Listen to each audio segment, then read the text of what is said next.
রাজা বাবু নামের মতোই তার রাজকীয় চালচলন, বিশাল শরীর, ভয়ঙ্কর উপস্থিতি আর তেজি মেজাজে এখন নোয়াখালীর মানুষের আলোচনার কেন্দ্রে এই গরুটি। কেউ কাছে গেলেই কখনো তেড়ে আসে, আবার সে রাগ কমাতে মাথায় ঢালতে হয় ঠান্ডা পানি। বলছি নোয়াখালীর সদর উপজেলার চর উড়িয়া গ্রামের খামারি নিজামুদ্দিনের খামারের দুই বিশাল গরু রাজা বাবু ও বাহাদুরের কথা। কোরবানির ঈদকে সামনে রেখে দানবাকৃতির এই দুই গরু দেখতে এখন প্রতিদিনই ভিড় করছেন শত শত মানুষ। কেউ ভিডিও করছেন, কেউ তুলছেন সেলফি। শাহিওয়াল ও ব্রাহাম ক্রস জাতের রাজাবাবুর ওজন ২৫ মণ আর শান্ত স্বভাবের বাহাদুর ওজন ২৩ মণ।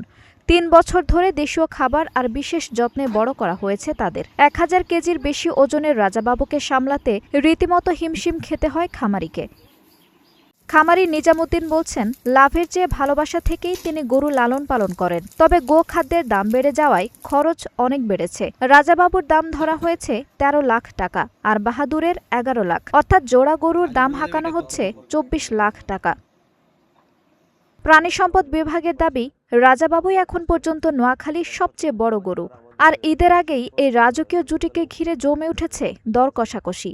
আঞ্জুম হক আরবি, নাগরিক প্রতিদিন।